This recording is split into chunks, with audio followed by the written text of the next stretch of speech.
રાજકોટ જિલ્લાના ધોરાજી તાલુકા ખાતે યોજાઈ મહત્વપૂર્ણ બેઠકમાં ધોરાજી, ઉપલેટા, જામકંડોરણા અને જેતપુરના આગેવાનો રહ્યા હાજર.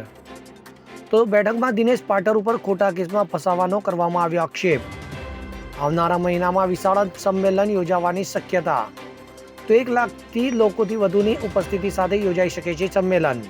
યોગેશભાઈ ભાષા જે ગોંડલની અંદર એડવોકેટ દિનેશભાઈ પાતર એની ઉપર જે ખોટા ગુના દાખલ કરી અને પોલીસે પોતાના કાયદાનો દુરુપયોગ કરીને અત્યાચાર, જે અનુસૂચિત જાતિના એડવોકેટ ઉપર અત્યાચાર કરેલો છે, એ અત્યાચારની વિરુદ્ધમાં સમગ્ર ગુજરાતના દલિતોમાં રોષ છે.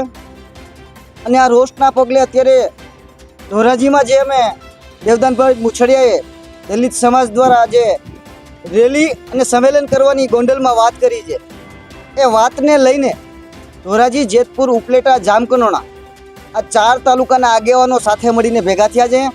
અને આગળની જે આ 4 તાલુકામાંથી કઈ રીતે લોકોને લઈ આવવા, કઈ રીતે આ રોષ છે અમારે પ્રગટ કરવો, એના માટેની જે રણનીતિ તૈયાર કરવાની હતી, એ માટેની આજે અમારે આગેવાનોની બેઠક હતી. અને એ બેઠક પૂરી કરી અને હવે જે બીજા તાલુકાઓની બેઠક છે, બેઠકોનો દોર ચાલુ રાખી અને લગભગ આવતા અઠવાડિયામાં જ્યાં રેલી અને સંમેલન જેની તારીખ નક્કી કરવાના છે.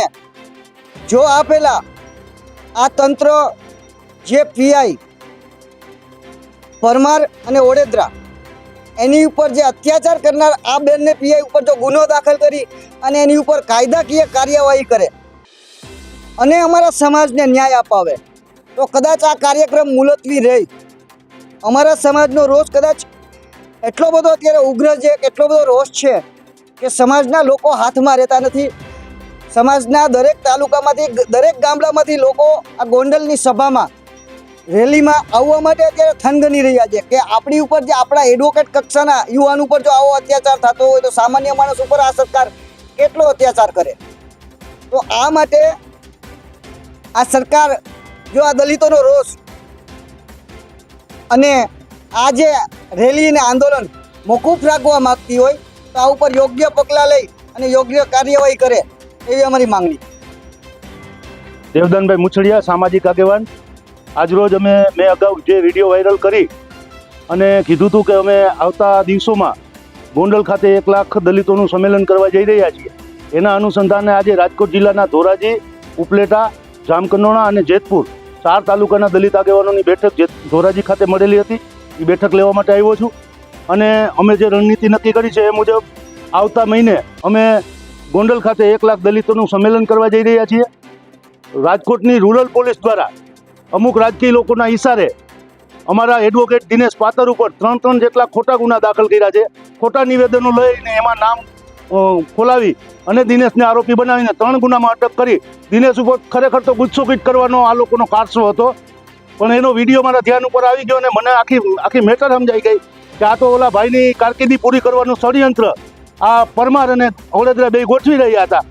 એટલે હવે આ પરમાર ને ઓડેદરા અમે ગુનો દાખલ કરવાની માંગણી સાથે અને પરમાર અને ઓડેદરાને બેયને દેશના કાયદાનું ભાન કરાવવા માટે અમે આ સંમેલન કરવા જઈ રહ્યા છીએ. અને આવતા ગુરુવારે અમે રેન્જ આઈજી સાહેબ અને એસપી સાહેબ બેયને આવેદન આપવાના છીએ અને અમે અમારા સંમેલનની તારીખ જાહેર કરવાના છીએ.